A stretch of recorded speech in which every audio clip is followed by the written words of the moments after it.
Greetings, everybody. Welcome once again to the RecPoker Podcast YouTube video. I'm your host, Steve Fredland, and as always, we are sponsored by Running Aces Racetrack and Casino, and welcome to episode 119. A couple of quick announcements. We've got this great training opportunity, Crazy Like a Fox, starting in less than 3 weeks now, March 21st. So check that out. Go to the website, recpokertraining.com, click on Crazy Like a Fox. And if you go out there and if you want to sign up for the course, use the code FOXRecPoker, and you can get that course for half off. So check it out. Feel free to get a hold of me if you have any questions at all on that deal. If you're wondering if the technology will work for you, feel free to reach out to me. We can set up a time to go through and test all of that. And a quick shout out to everybody who's wearing the RecPoker gear. More and more, I keep seeing people at the casino, so that's pretty fun. And then just a quick shout out to the folks who are Running Aces Players of the Week this week: Clint Lighthizer, Daryl Whittingstead, Alex Mua, and Tom Gabler. So congratulations, guys. All right, so let's get right into this deal. I want to welcome back Sky Matsuhashi. He's with the Smart Poker Study Podcast and the training site. We've had him on here a couple of times. And if you really want to get to know Sky a little bit better, go back and listen to episode 111. But he's going to run through a couple of hands with us tonight. So, Sky, welcome back to the RecPoker Podcast. Thanks for having me, Steve. I appreciate it. It's always awesome to see you and to talk to you and be jealous of where you're living and all those kinds of things. Yeah. California is really nice. We had a high of maybe 55 today, just sunny and beautiful all day long. Yeah, that's great. I'm really happy for you. I mean, that's just fantastic. Yep. And also welcome and thanks to the panelists who have joined us: Chad McVean, Derek Smith, Stacy Nelson, and John Somsky. So thanks, guys. If you're watching this on YouTube, you'll notice that I appear a bit frozen. I'm having a little bit of an internet issue. So sorry about that, but everybody else seems to be showing up just fine. Well, Sky, I want to honor your time and get as much value as we can packed into this episode. So why don't you go ahead and take it? So can you see everybody who's on the podcast here or on the video? Can you see the screen in front of you? A Jack 10 suited hand? Perfect. So I chose two different Jack 10 suited hands. And the reason why is because last week I hit a few snags with this hand. And sometimes, you look at Jack 10 suited and you want to play it, you want to call, you want to raise pre-flop with it. But sometimes those flops can get you into trouble. Jack 10 suited is a really good floppable hand. It can hit some crazy good draws, as well as just some really weak, just Jack high hands with nothing to do on the board, So I just wanted to talk about these two Jack 10 suited hands to get some of your feedback here. So in this hand right here, it is a 25 NL game online, ACR, America's Card Room, and I'm in the big blind here, facing an open from a 21-15, who is a tight aggressive player. Small blind folds, and I make the call. So first off, whenever I'm going over a hand, analyzing a hand, one of the things I like to ask myself on a street-by-street basis is, what are they doing this with? So what is this opponent raising with? If we take a look at his stats, he's a 21-15 player. I mean, he raises 15% of the time. On the button, he's probably raising a 25, maybe 30%, kind of a stealing range. And so I think Jack 10 suited is totally fine to call with right here. Don't need to 3-bet. But what do you guys think? Any opinions on the call? I'm Derek here jumping in. Yeah, no, I think I completely agree. Agree with the idea, or even earlier that you said that just Jack 10 suited just looks so juicy. It's of course not in the upper echelon of all hands, but it's like right in that spot where you definitely want to try to see a flop if you can get in there. And in this case, calling, you get to see a flop. So I like it. Absolutely good. And just to clarify for the audio listeners too, so this is a four-handed table, and the button opened to 55. With the blinds at 10-25 or 10-20, and you call out of the big blind. Yeah, exactly. 10-25 is the blinds. It was just over a min raise here. Okay. Cool deal. All right. So we get to see a flop here, a very lovely flop. 3 of diamonds, king of diamonds, queen of spades, and we have the Jack 10 of diamonds here. So we flop the open-ender, the nut open-ended straight draw, as well as the third nut flush draw right here. So if we take a look at the stats, you guys might not be familiar with my HUD, but this C-bet stat, the first one, C-bet of 79%, is their C-bet on the flop. So this person C-bet 79%, 8 out of 10 times they C-bet. So we can expect a C-bet right here. And my intention with this spot, of course, I'm expecting but I have such a strong hand, 9 outs to the flush, 6 more outs to the straight. This was a check raising spot for sure for me. So I check. Oops. So I check, and then he checks behind. What a bummer right there. But what do you guys think about my intent to check raise? I like it. This is John Somsky here. I think, given what you said, you didn't have the lead before the flop. You just called. So betting out here would have sounded a little fishy, like maybe you'd flopped a set or something like that. So I think this is the best way to get value out of your hand. Nice. Okay, good. I mean, what was your image? I'm sorry. Go ahead, Stace. Yeah, go ahead. Go ahead, Stacey. What was your image as far as your number of C-bets and recent activity? Well, generally when I'm okay, so in this spot I'm not a C-better, I'm facing a C-bet. My fold to C-bet is generally somewhere around 50% or so, 55%. This player has 231 hands on me. My image at this table, I've only been at the table for 5 hands, so I don't think I've developed much of an image right now. Okay. But he is a tight aggressive player, so he probably does have he probably does have a HUD, and he has some stats on me. The relevant stats for myself at this point, my call 2-bet out of the big blind, it's probably pretty small at 10%, give or take. Okay. And my 3-bet is small at roughly probably like 5% out of the big blind. So if I'm not 3-betting right here, I don't have aces, kings, queens. I don't have ace king even, because I didn't 3-bet. So okay. I've capped my range well by making this call. And generally, I'm a tight aggressive player, so he might see me. He should see me as the kind of person that would fold quite often to C-bets, but he's not making the expected C-bet, which is kind of interesting here. What does that tell you about his hand? It tells me that he's either slow playing a monster or he just has absolutely nothing. He raised pre-flop with like pocket 9s and it comes king, queen, high, I called. He's just scared, doesn't want to C-bet. Gotcha. Yeah. One of those two options, you know. But I said, what's the approach here? So, like, if you check raise and then he re-raises you there, is this just a hand where it's just so wet? Then you've got such a great draw, you're just willing to get it in. And I guess how would that change if you're not suited?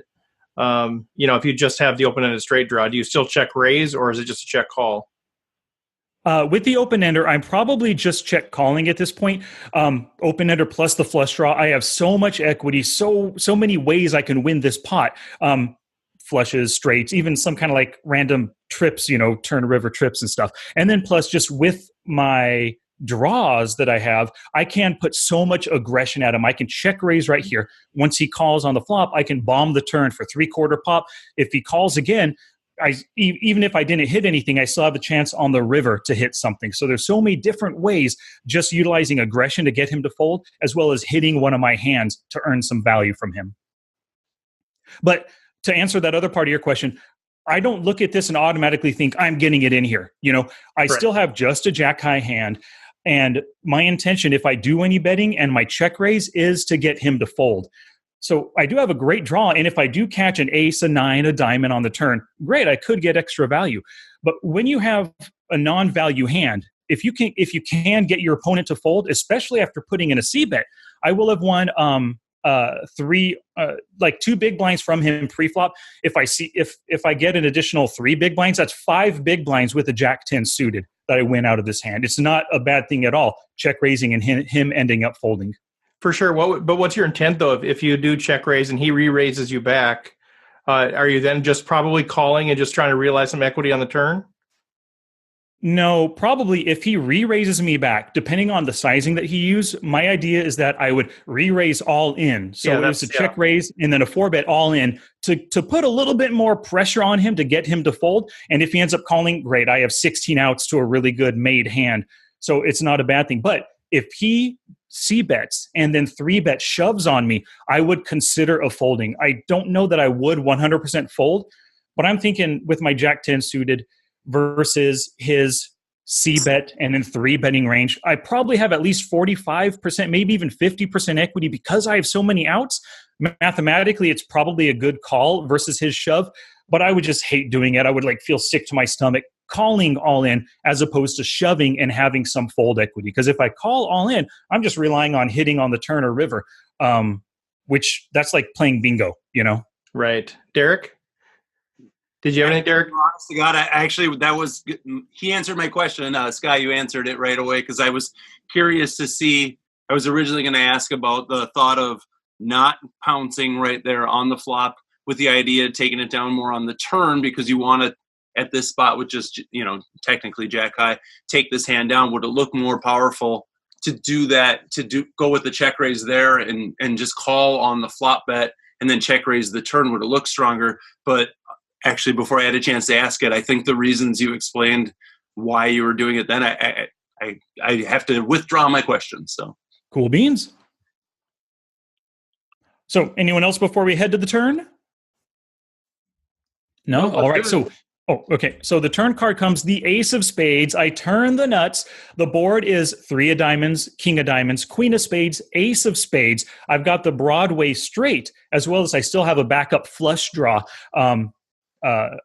I guess in case we're chopping if he has a jack 10 or something, So I've got the nuts right now. So at this point, he did not bet the flop like I expected. I really think the best thing is that I need to put out some kind of a bet just to get value out of a random ace, maybe a king. I think most of his kings would c-bet on the flop, so I doubt he has any kings unless he was slow playing pocket kings. That's the only thing I can think. Or king queen maybe. So he could have been slow playing pocket kings or pocket queens. But he's a tight aggressive player. These guys, just like me, tight aggressive, I try never to slow play. If the value is there for me to get, I am betting to try to build that pot as often as possible. Right, and it's a pretty wet board. Kings and queens are potentially in his range, but yeah. No, I was going to say, and it's a pretty wet board too, so even if he has kings or queens, that's a pretty wet board to risk a check back, I would think.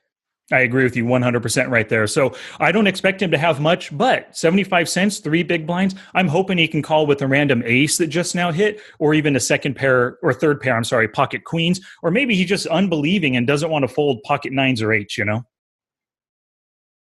Yep. So that's why I made that bet. Let's see what he does.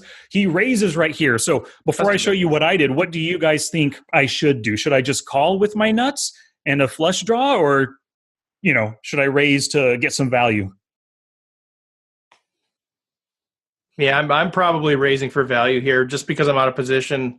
I just think if I just call, then what do I do on the river? I mean, if it's a blank, how do I get value? Do I lead out again, which looks weird after I just called? Do I risk a check? Do I hope he's going to continue? And if it's a king, then for sure, where am I at? Then I'm not going to lead out really. I don't know. I kind of want to get value here. That's at least my thought, out of position. Would anybody check instead of betting?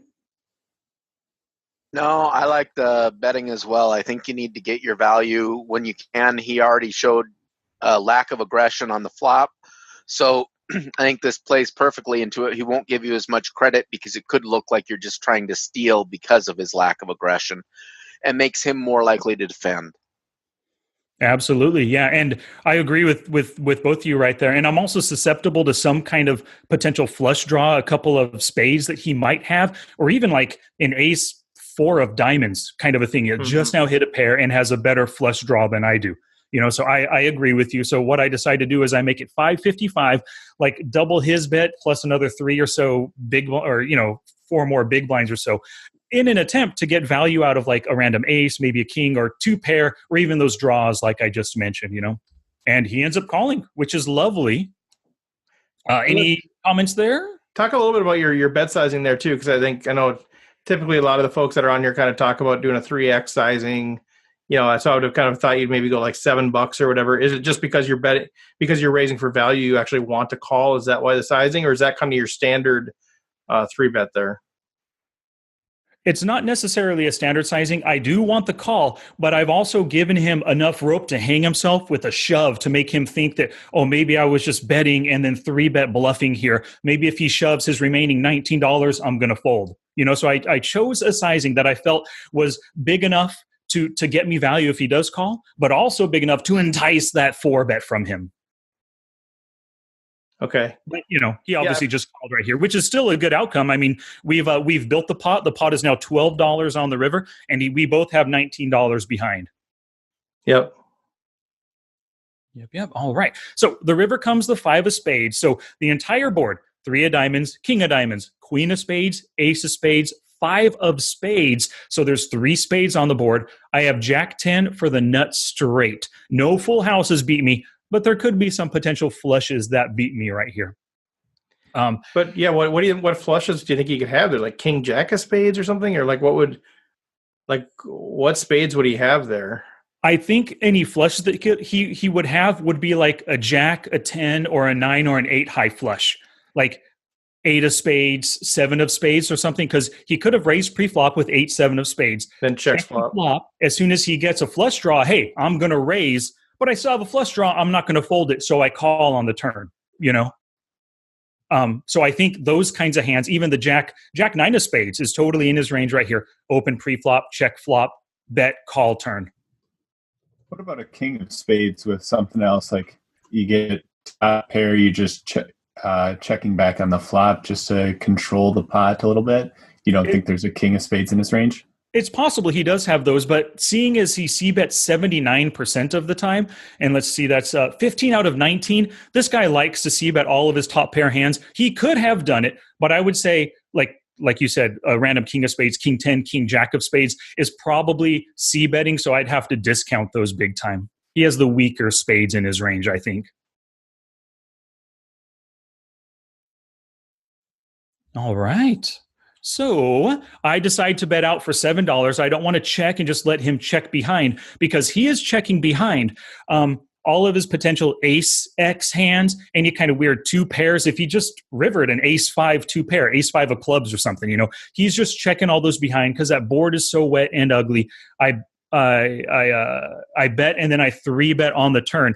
He's checking back a ton of hands that's giving me value here. Now, I bet $7 into 12. He could shove over the top for his full $19, and I would just kind of I would call guaranteed because the flushes I think are such a small part of his range, and I think he could try to attempt some kind of a bluff, but I think my $7 bet is getting value out of a plenty of weaker 2 pair, even some kind of weird trip 3s or something that he's slow play. I just think this is a really good value bet, and he can call with a lot of hands and just unbelieving that I have such a strong hand. So what do you guys think of that $7 bet? Yeah, I agree. I just think you can't risk check here. Yep, 100%. Would you? Oh, go ahead. Or Chad? I was going to say, I think it's the perfect sizing because looking at that board, like you said, he could have any ace, king, queen, 2 pair, even a small set, and $7 into a $12 pot, like he's gonna call, and if he comes over the top, well, you're just gonna call that anyways because you're only losing to a backdoor flush, which would be really hard for him to get to in this situation. So I think the $7 is good because if you go a little bit higher, I don't know if he calls with just 1 pair. Yep, I agree there. Derek? Yeah, I just thought the size that you picked for the river, not to just be patting backs here, but I'm not sure. I think we all agree he's going to call there. If you go only slightly higher, I still don't even know if he feels like there's fold equity. But I feel like you chose an amount where there could be fold equity if you jam. So I feel like you kind of put it right on the edge of the bidder, the tip top of how much value you could possibly get from here. So, anyways, kudos to you on that one because obviously he called off. But I'm not sure. I don't think you go too much higher at all because there's no illusion of fold equity then. Yeah, I mean, part of it for me is, though, it just, it looks like a value bet. And part of me is this, is this a spot for sort of a polarizing sizing where you do just rip it in, and then he just has to face the decision if he's going to call or not. Yeah, I mean, obviously you don't want to lose the $7 of value, but I think you put him in a tough spot if he has 2 pair and you rip it in here. Definitely. And if you take a look at his stats here, he folds on the river 67% of the time. It's only 2 out of 3, so it's a really small. But he's more foldy on rivers than he is aggressive. He only bets 27% right here. So overall, I think just value betting, I cannot, like you said, risk the chance that he checks behind. But I got to make it an amount that he's willing to call. And I think just over half pot. Once again, it was $12.30 in the pot. I bet 7. Just over half pot. It entices the call, yeah. because he only has to be right roughly 25% of the time. And he might actually crunch the numbers and say, hey, my 2 pair is good. He could just be bluffing with a random ace that hit on the turn, Do you think he folds? I mean, if you were to shove, let's just play the hypothetical world. If you were to shove and make a big over bet there, do you think he folds 2 pair? Do you think is the only range that calls your 7 that doesn't call your shove is like a single pair, like a single ace? I mean, are a lot of his hands going to call your shove though? Ace king, ace queen, pocket 5s, pocket 3s, king queen. Are they going to call a shove? Do you think? It's possible. It's possible they could call, but I just went with the sizing to just try to get some value, Yeah, and I like it. I'm just kind of exploring all the different options there. Yeah, he's definitely folding, or he's calling less frequently versus a shove, I would say. Yeah. So, yeah. All right. Any last comments before we move on to hand number 2? That's a good one. Well, do we see? Did he call you?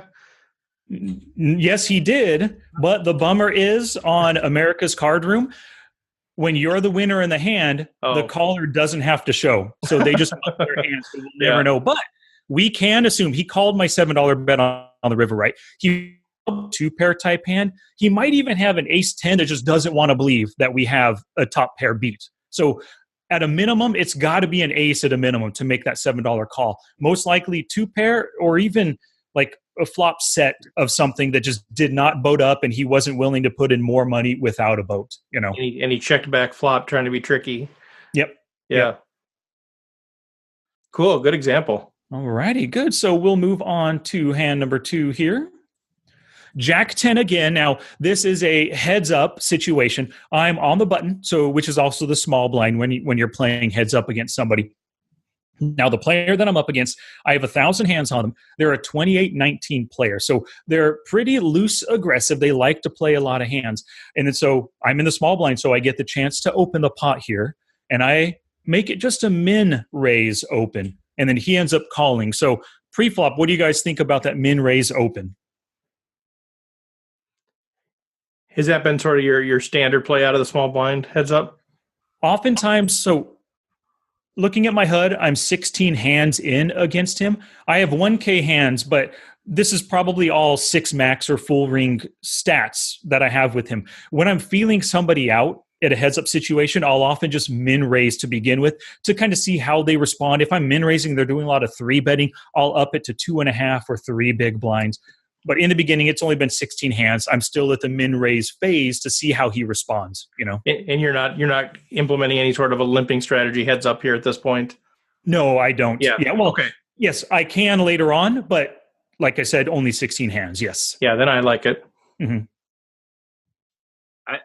I'll jump in and just say, on the contrary, and I could be right or wrong, but I don't love just the min raise only because the sense of building the pot with the hand that you have. Would you do that? And by the way, I completely understand if you might know this player enough, or there's a dynamic in this game that you would completely understand better than I would. But would you do that with a big enough hand to kind of not because you have to balance in this in a 25 game, but is this the type of thing you would do with queens, kings, aces ever? Would you ever just min raise with it? Heck no, and that's why I don't. That's why I do not like my min raise right here. So you hit the nail on the head for me, Derek. Okay. Yeah, I guess the one thing I guess I don't know your typical raises. The one thing I like about it is it kind of controls the size of the 3 bet. Then, if you start raising more, then his 3 bet's going to be more. Then you have a bigger decision. I kind of like this where if you're taking control of the pot, if you 3 bets you, it's not going to be so much that it prices you out of it usually. But yeah, if you're raising different amounts of different hands, then maybe you need to do something else. But I don't mind it, frankly. Yeah. Yeah, I gotcha. This could be some kind of like a disguising thing, occasionally coming with a min raise and 3 bet or 3 big blinds other times and all. But one of the things, like you just said, like my min raise kind of controls his 3 betting size. That's why when I'm 3 betting, I'm always making it, no matter what my opponent open raises, I'm making it 9 big blinds if I'm in position and 10 to 12 if I'm out of position. I don't let their min raise, especially at a full ring or a 6 max table, I don't let their min raise dictate the size of my 3-bet, because a lot of players will come in for a min raise out of the cutoff because they want to call a standard 3x 3-bet to 6 big blinds. They're happy calling 6 big blinds with their Jack 8 suited and their Ace 4 offsuit. So that's why I always make it bigger, So he could be the kind of player that sizes it smaller when you're up against a smaller open raise, but that's not the style I play. Just a comment on what you said there, Steve. Well, no, that's interesting. I mean, just a little bit of an aside there. So if somebody opens to 4x, you'd still go to 9 or 10, depending on your position? Yep. Oh, yep. Interesting. Depending on the position and what I think about the player. If I'm totally going for value, they make it 4x. I will often. No, I'm sorry. I shouldn't say that. If they make it 4x, I'm probably going 12 in position, between 10 to 12 in position, and roughly the same out of position right there. Now, if they make it bigger, like 5 or 6x, some kind of weird open raise sizing, I normally only 3-bet for value unless I know that they're bluffing with that kind of sizing. Okay, and then I'll make it like 3x or bigger. Okay. Yeah. Anybody else? Oh, go ahead, Taylor.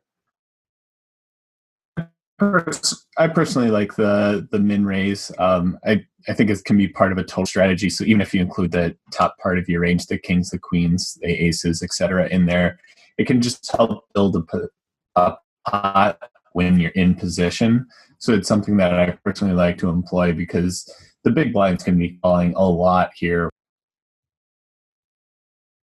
Yep, absolutely. You're right about that.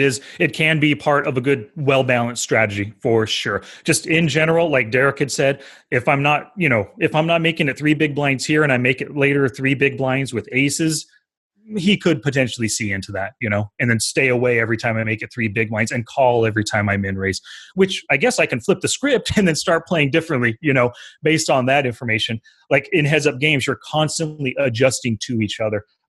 But yeah, I made it a min raise here. Let's see what happens on the flop. Flop comes down king, 4, 5, heart, club, and I have the jack of clubs, 10 of clubs. So I flop the backdoor flush draw plus a backdoor straight draw. And it's just, I basically hit almost nothing on this board, king high board, So he checks, and I decide to c-bet just a half pot, 50 cents into $1, and he ends up calling right here. One of the questions I ask myself is, because this was a total bluff, I wanted him to fold, but he ended up calling. What is he calling with in this instance? Now, I'm thinking he can call with any king. He can also call with quite a few different ace X hands, like ace 8, maybe like ace 8 of clubs, or even just a random ace 8 of anything, just because he has an ace and he doesn't want to give up so easily on the flop. He could call with a random 5, a random 4, even a gut shot like a 4, 5, 6, 7, and 8. He might call on the 4-5 board, a 7-8. He could also call with open enders, 6, 7, and any 2 hearts for a flush draw. So he has a pretty wide range to call here. Because I only made it half pot, I gave him a really easy bet to call with a really wide range, like I said. Do you think it sort of caps his range or adjusts his range that he didn't re-raise you here, though? I mean, do you take him off some of those hands when he doesn't re-raise you? No, not any of the hands I just mentioned. I would take him off pocket 4s, pocket 5s, pocket kings for a set. Well, I take him off pocket kings because he didn't 3-bet in the first place. But I don't think he has any sets. He probably doesn't have any really strong top pair hands either.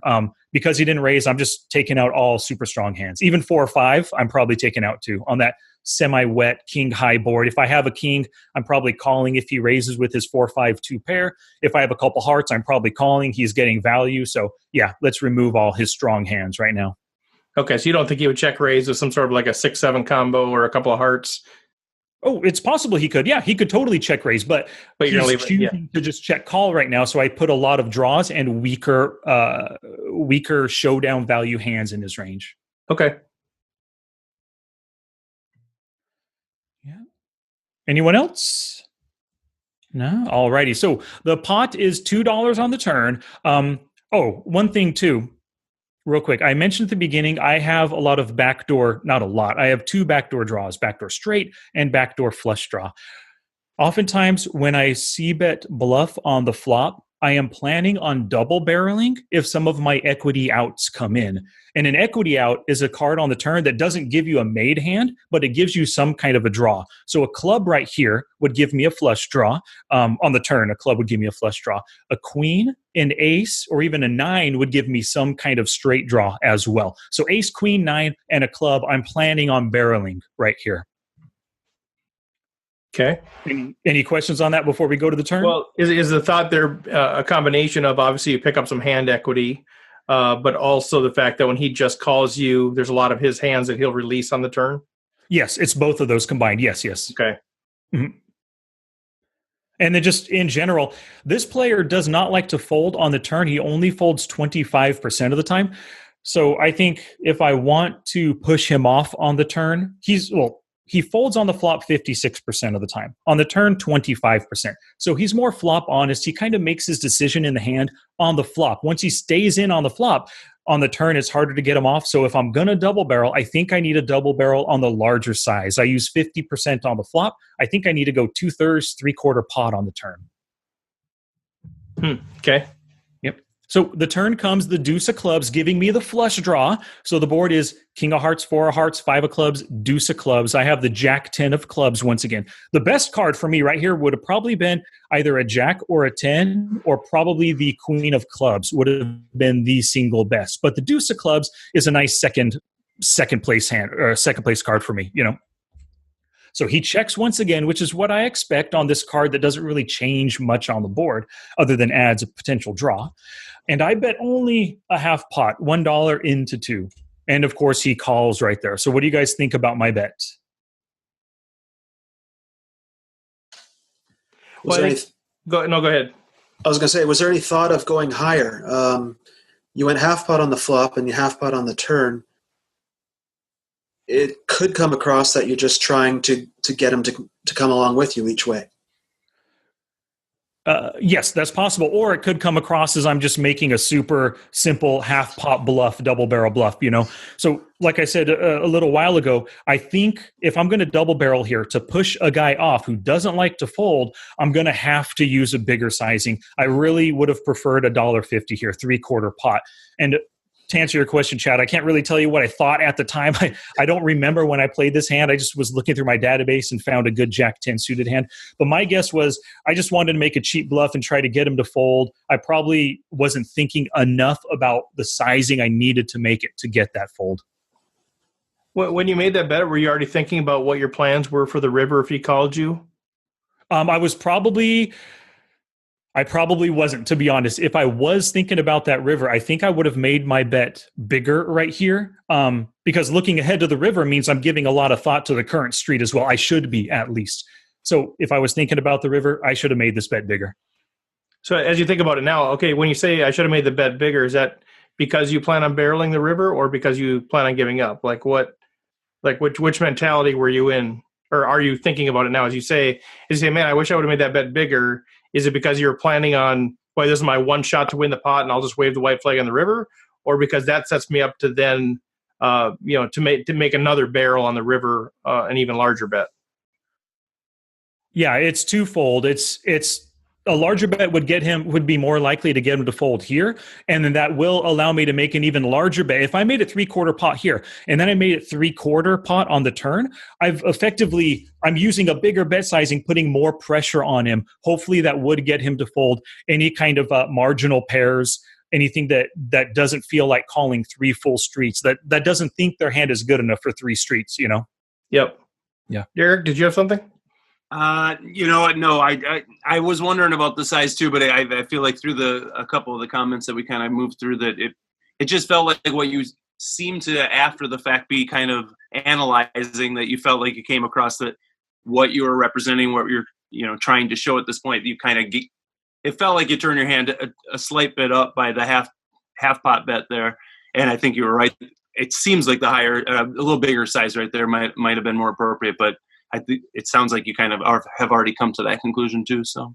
Yep, I agree with you. So if I had a hand like ace king or king queen, a really strong top pair hand, I would probably make it $1.25 or $1.50 to get the value out of this guy who called me on the flop. Yeah. So that's another reason why I don't like this sizing. I'm not representing that I have the kind of hand that I'm trying to rep. You know what I mean? And I know you won't remember because obviously this is an older hand, but as you're thinking about it now, what sort of hand range do you put him on now that he just calls flop and he just calls turn? He's check called both of those streets. What should we be thinking about in terms of range here? I'm thinking potentially he has flush draws as well as random kings right now. Or even the straight draw. 6-7 might do it as well. Just to try to hit their 8 outer, or I guess 6 outer if he's worried I might have 2 clubs or 2 hearts, But I think that's the weakest hand that can call me, a 6-7 right now for that open-ended straight draw. A 5 might call if they're unbelieving 2 streets, but my guess is a 5 would fold in this instance. So like I said, heart draws and a king. And if you think of at this point, if he had a bigger hand, like if he had 4-5 or if he had a set of 4s or something like that, at this point, he probably would put in a raise and try to put some pressure on. Definitely. He's either donk leading for 3/4 pot, a full pot, $2 bet or something, if he does have one of those hands, or he is planning to check raise here. It's one of those two for sure. Yeah. Okay. Stacy? Yeah, I'm just wondering what you think his range or his idea of your range is right now. That's a good question. My guess, half pot flop, half pot turn. He's probably thinking jacks, 10s, 9s, some kind of a king, a flush draw, or even an ace high hand that he can crack and bluff catch me, potentially. Yeah, because he's not raising, so he's not going to put me on a really strong hand. Well, how should I? No, he's just calling. I guess he could put me on a strong hand and hoping I have a flush draw or something. He could put me on ace king here, but he's just being stubborn and calling with a weaker pair or a flush draw. Okay. Yeah. Yep. Is there any consideration to a check back here? If the deuce of clubs comes on the turn and you say this guy's really flop honest and then kind of doesn't change much on the turn, deuce of clubs really isn't scaring much out there. So it's a decent chance he's going to be calling behind. I agree with you. A check back is not a bad play at all, but that's why I said I should have made this bet bigger to try to get the fold. $1's not getting anything that called on the flop to fold on the turn, but $1.50 might. So if I am going to double barrel, a bigger size is better. But checking back isn't bad at all because now I don't risk him check raising or anything, and I only have a jack high hand. I could potentially hit a jack or a 10 for a decent second pair hand or a club for a flush. So checking back is not a bad play at all here. Yeah. Okay. All righty. So let's see this river. The river comes $4 pot, a 3 of spades. Yeah. So a random 6 has a straight on the deuce 3, 4, 5 board. An ace has a straight. Any kind of pair of kings still has their kings. And I just have a jack high busted flush draw hand. So he checks to me. And if you look at that, he folds 43% of the time on the river, but I don't think I sold my strong hand enough for this half pot bet to work on the river.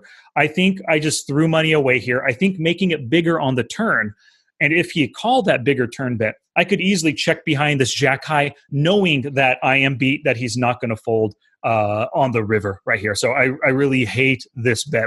Well, I already told what I think, but what do you guys think of this $2 half pot bet bluff on the river? I always get torn on this because I feel like I need to do a lot more work off the felt on something like this because, like how much of his range, if he just has a heart draw, that 8, 9 of hearts, I guess you're ahead of that anyway. But say he has, queen, jack of hearts, some of those sorts of hands where he just completely whiffed this thing, you're gonna get a win. If he's got, ace 9 or something, he might give up here. So I feel like you're getting some folds of hands that would beat you if it went to showdown. So I'm kind of torn on that because I feel like it's doing that. You're not betting enough really to get rid of the kings, to get rid of those one pair decent hands, but you are folding out a portion of his range that would beat you. Yeah, a portion right now, but I just don't think $2 is big enough on the guy that called the flop and the turn half pot bets already. Yeah. If he has any kind of pair, he's calling again, unless he puts me on an ace, but he's probably still calling with any random king because it goes runner, runner. For me to have a straight with an ace, he's probably not going to believe that and is just going to call. Yeah. Chad? Well, I think it just goes back to the start of the hand with the min raise pre-flop. And, he was in the big blind, so he's just going to call with pretty much everything. So the betting size there seemed to be small, and then just the half pot the whole way through. if I could see him just having a 4. But yeah, it could definitely be sitting there with a 6 by the river, pair of pocket sixes or something like that. Betting $2 on the river, I don't think is going to get you anywhere. You're probably better off just checking back and giving up. Otherwise, you should have bombed it and gone full pot. Yep, full pot or at a minimum $3. I agree with you, Chad. 100%. Full pot sounds really good at this point right here. Derek? Yeah, I agree with Chad. I'm thinking bomb there just because I agree with Chad. If I have a 4 here, I think I call you, and maybe he was just calling with ace high and you get there too, and I mean, potentially, I guess you could rep that you had it, and so then he's going to call anyway and chop with you. So yeah, I think you'd kind of bomb it there or just give up. And because of the way it was played leading into this, I think I just check back at this point. I agree with you. I think I botched this hand. Taylor, did you have anything? Yeah, I was going to say, if we're all talking about making the river size bigger here, which I think we all agree on, doesn't that give credence to the previous hand when we turned the Broadway to make that river bet a little bit on the bigger side? So the last hand we bet 7 on the river. I mean, does that make sense to go, 10, even a full pot of like 12, in the sense that we want to keep both of those hands the same? Yeah, I understand what you're saying. I'm not a big guy on the whole idea of just balance in general and playing balanced against different players. I'm more of the mindset of exploiting my current opponent and the situation at the time too. That board was so much more wet that, and he had so many more good potential hands in his range that I think that $7 bet gave me maximum value. In this instance right here, he does have some strong hands in his range. He has a rivered, I think like Derek was saying, a rivered ace or a 6 for a straight that is just going to, that will never fold in this instance, So I understand what you're saying for some kind of a balance thing, but at the micro stakes like this, 25 NL, I really don't try to balance, or I try to play against the opponent I have at the time. Okay. Is there any thought to just checking and giving in if he goes big, and just seeing if he maybe just shows down with a check? You mean just checking on the turn? No, on the river. Oh no, I'm sorry. I'm out of position here. He checked to you. Yeah. Okay. Any thought of just giving up, so to speak? Yes, totally. Yep. I think that's the best play in this instance with the way I've played it up to this point. Now, right. If I had bet bigger on the flop, bigger on the turn, then I think betting bigger on the river could get him to fold on this potential scare card. Like, is he calling with that many aces on the flop and the turn? Is he calling with ace 5 on the flop and then ace 5, he picks up a gut shot, but he still only has second pair? I don't know if he has that many aces. So I think bigger bets flop turn and then river could have gotten the fold here, or won the pot, I should say. Okay. Yeah. Cool. So let's see what he had at showdown. And his hand totally makes sense. Yeah. King 9 offsuit right there. A call pre-flop is just fine versus the min raise. I can't fault him for that. And then check calling flop turn river with a top pair weak kicker, I'm fine with that too, especially seeing as how my sizing was so small. But now looking at his hand, it is possible if I was bombing it bigger, bam, bam, bam, he could find a fold. But over these last 16 hands, I've been pretty aggressive, 63, 38. I've been playing a lot of hands. He might not be so believing of me and might just call flop turn river at 3/4 pot the whole way. Yeah, heads up. It's pretty hard to, top pair middle kicker is not a bad hand. Heads up. It's pretty hard to push somebody off of that. I'm a little surprised he never check raised you at any point in time, especially on the turn. Yeah. I guess he probably just had, I have the potential here because I raised pre-flop, right? Better hands, ace, king, king, queen, king, jack. And so he's not taking the chance. He's just letting me spew chips at him. Yeah, give me a little rope. Yep. That's what he did there. Does anybody see any fault in the way he played the hand? I see plenty of fault in my way, but any fault in his? Not really. I probably would have found a raise in there at some point, either a 3-bet pre-flop or at some point in there trying to get some value from you. But like you said, I mean, there's a lot of hands that beat you, but I probably would have put you to test a little bit on that, depending on how the heads up had been played. Yeah, good. But no. Steve, if you had to pick, do you feel like looking out at King 9 first, you feel like you'd be more apt to 3-bet there, or after this flop call, and then the turn, what it brings there. Is that kind of the point? Would you put the pressure on there? Yeah, I mean, if he'd been opening a fair amount of pots on the button heads up, I tend to 3-bet king 9 there heads up for a few different reasons. First of all, I think I'm probably ahead of his range there, but secondly, I also want him to think twice about opening every pot. That might be wrong thinking. But that is sort of what I'm thinking there. And then I take control of the pot, and then I can kind of dictate a little bit more post flop. Yeah, and you're laying some groundwork for future hands too. I mean, heads up, that's such a different beast too. So. Yeah, I thought the turn, I mean, potentially could have been a spot where, I guess if I had king 9, I don't know. I think I would lean more towards the call, but I could definitely see advocating for, I could see that him raising there too at the turn. Yeah, that's just because that's such a wet card, that turn card. There's a lot of interesting things happening now where you're going to be guessing on the river, and you don't want to be guessing. Right, but if he's trying to play pot control against guy on the button there who could have bigger kings, and that's why he's calling down, he's probably playing pot control. Yeah, it does feel like he's like, I'm calling all the way unless maybe an ace game or something, but otherwise it does feel like it's just call. I do like setting the tone a little bit of a heads up. I like to not let people think that all I'm going to do is just call them the whole time. And again, this is just one hand in the context of overall heads up, but I do kind of like to make people think twice about making loose wagers. So if you were looking to 3-bet this you're saying that would be the type of thing you'd want to do in the first, let's say half a dozen, 8, 9 hands, something like that. I mean, you want to establish that early. You're not. Yeah, maybe. Yeah, maybe. Or if, once we see that he's been opening almost every button, that might be a good spot to do it then too. It could be later on too. I mean, depends if my image has been really tight, it's a good spot to pick up some chips later and heads up too. Yeah. Pretty much I'm always looking to 3-bet Sky. So whatever the situation. There you go. Yep. I'm not a bad opponent at all to 3-bet. I'm a tight, aggressive player. So I do open, raise, and fold plenty for sure, especially when I'm out of position. This instance would have been in position, but when I'm out of position, you 3-bet me, that's an easy takedown most of the time. Yeah, but you're going to see a flop with this one probably, unless the 3-bet's really big. Yeah, heads absolutely. up, Jack 10 suited. Yeah. So Sky, we're almost out of time. I'd like to, if you don't mind, spend a couple minutes talking a little bit about on your email. You sent just that you'd done some analysis on Jack 10.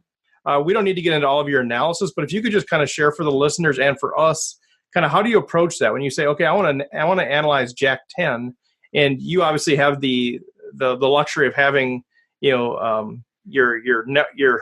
poker tracker or whatever it is that you're using here to look at the data. We might not have that data, but how do you actually kind of approach that, saying, I want to analyze how I'm playing Jack 10?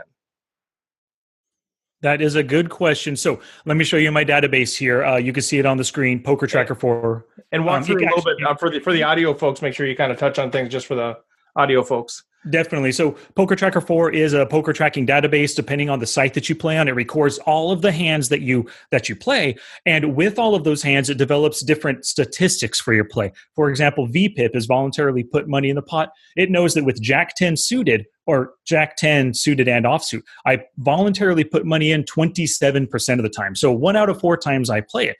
That does, like I said at the very beginning, I love this hand. I love playing it. But if somebody comes in for a raise, I'm not automatically 3-betting, nor am I automatically calling, just depending on the other players at the table, their size of the raise, the type of player, but that's what Poker Tracker 4 does. It looks at your hands like this. And what I have here. Can I interrupt you for 1 second, Sky? I just want to interrupt for 1 second, just to point out one thing on there. Not that, I could look at data all day, but just for the folks on the radio or on the podcast, but also in general, we talk about the value of position, and you're saying 27% of the time you're playing Jack 10, early position it's 7.5%, and on the button it's 37.5%.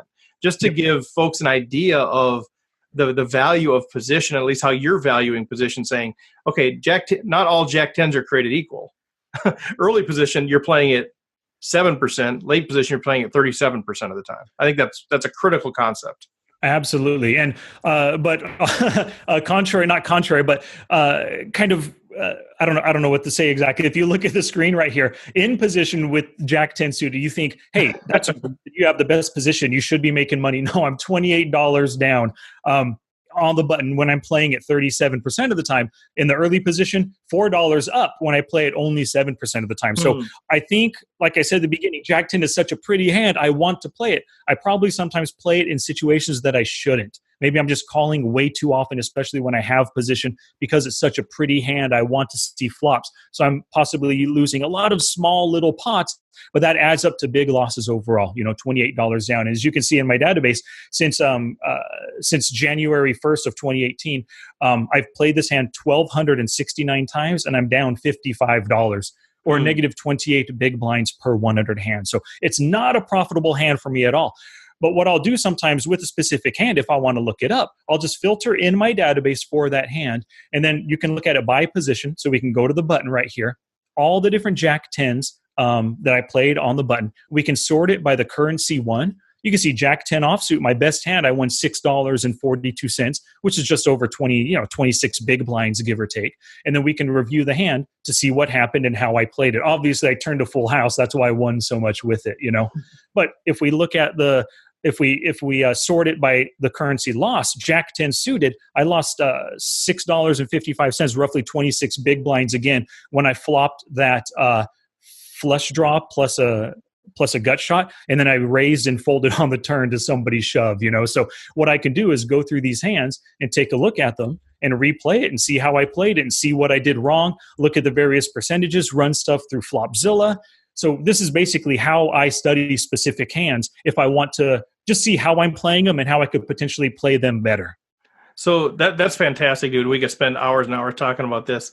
So just as you kind of analyze Jack 10, and I don't know how extensive that's been, are there any key takeaways for you as a result of this study that may change what you're going to do with Jack 10? Did my audio cut out there? Sorry, Steve. I'm going to assume your question is over. Not just yet. I was still last week when I sent you these hands, I was in the middle of looking at Jack 10 and I kind of got away from it. I'm planning a webinar and stuff that I'm doing soon. So I kind of put the Jack 10 studies to the side. But I know just in general, I am playing it a bit too frequently from the button and the cutoff.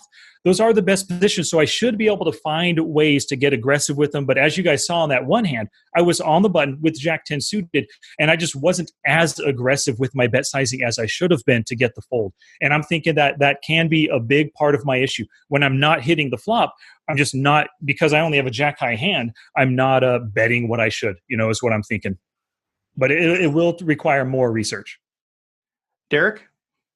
Well, hey, I just had a question, guys. So if I'm reading this right, you have, out of 230 hands, am I reading this wrong, that you 3-bet pre-flop from the button with Jack 10 suited, or I think it's always suited. I guess I didn't see if it was suited or unsuited. But Jack 10, you've 3-bet 0 times out of 230 Exactly. hands?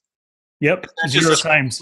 It's kind of a strategy decision, or because I know you said you kind of play like feel player versus having like a succinct sort of, this is what I do. And that seems strange that you would never have had a 3-bet. Yeah, exactly. I should probably be 3-betting more. And that's probably one thing that I can take away from this research. The thing with Jack 10 is I've just always viewed it. And if you look at the numbers in Flopzilla and stuff, it is such a good calling hand. It hits flops so well. You hit such good draws with it. But I'm probably relying on playing it as a call way too frequently. And I should be throwing in some more 3-bets, especially when I think my opponent is capable of folding. And if they're capable of calling a 3-bet, but they fold a lot to flop C-bets, that's a great time as well to throw out the 3-bet, build the pot. As soon as that flop hits, even if I don't hit it, C-bet to make them fold and use a bigger sizing than just half pot, Sure. Well, and the other thing too is you have the 2-bet, to the 2-bet, pre-flop fold, it's 80% versus calling the 3-bet. So you're in position on the button, and assuming, particularly if you have Jack 10 suited, someone's 3-betting, let's say if that an early position raise or one of the blinds raises, is 20%. Do you feel like that's low? I don't look at these sort of stats a lot, but calling that 3-bet, knowing you're going to have position to see a flop, is that low at 20%, you think? Yeah, I think it is a little bit low. It probably should be higher to closer to 30 or 40%. This 80% is 8 out of 10. So I folded 8 times versus a 3-bet out of the blinds. But I should be defending with this hand a little bit more frequently. Some people will tell you should be defending with it as much as possible. But one thing that I think about when I'm facing a 3-bet, I try to gauge their range. Most players, when they're 3-betting me, they have something way better than Jack 10. It could be just 9s or 8s, which I chop with, but oftentimes it's stronger pocket pairs, ace king, ace queen, ace jack even, that totally crushes my jack 10. And when I open raise with this hand and facing a 3-bet, I often want to stay out of trouble, but that could be another problem I'm having. Maybe I should be defending with it more often. Maybe I'm not good enough when I have the jack 10. Maybe I'm not paying attention to the people in the blinds as much to realize whether or not they're going to 3-bet me. Maybe as soon as I see the jack 10, I auto open raise with it instead of thinking ahead. So that could be another issue right there. That's good stuff, Scott. Unfortunately, we're going to have to wrap it up. As always, all good things must come to an end. Give us a quick little thought on where people can find you if they want to hear more about you and hear your podcast and your website and everything. Absolutely. Thank you. It's smartpokerstudy.com is the website. The name of the podcast is Smart Poker Study. If you just type in anywhere, YouTube, Facebook, Twitter, Twitch, just type in Smart Poker Study, you'll find me there for sure. Awesome. Well, thanks to Sky. Thanks to Running Aces once again for being our official sponsor. RecPokerTraining.com. Go check that out. Crazy Like a Fox, starting in about 3 weeks. So check that out too. If you have any questions, feel free to reach out to me, and we will be in touch. So good luck on the felt, everybody. We'll chat with you next week. Thanks.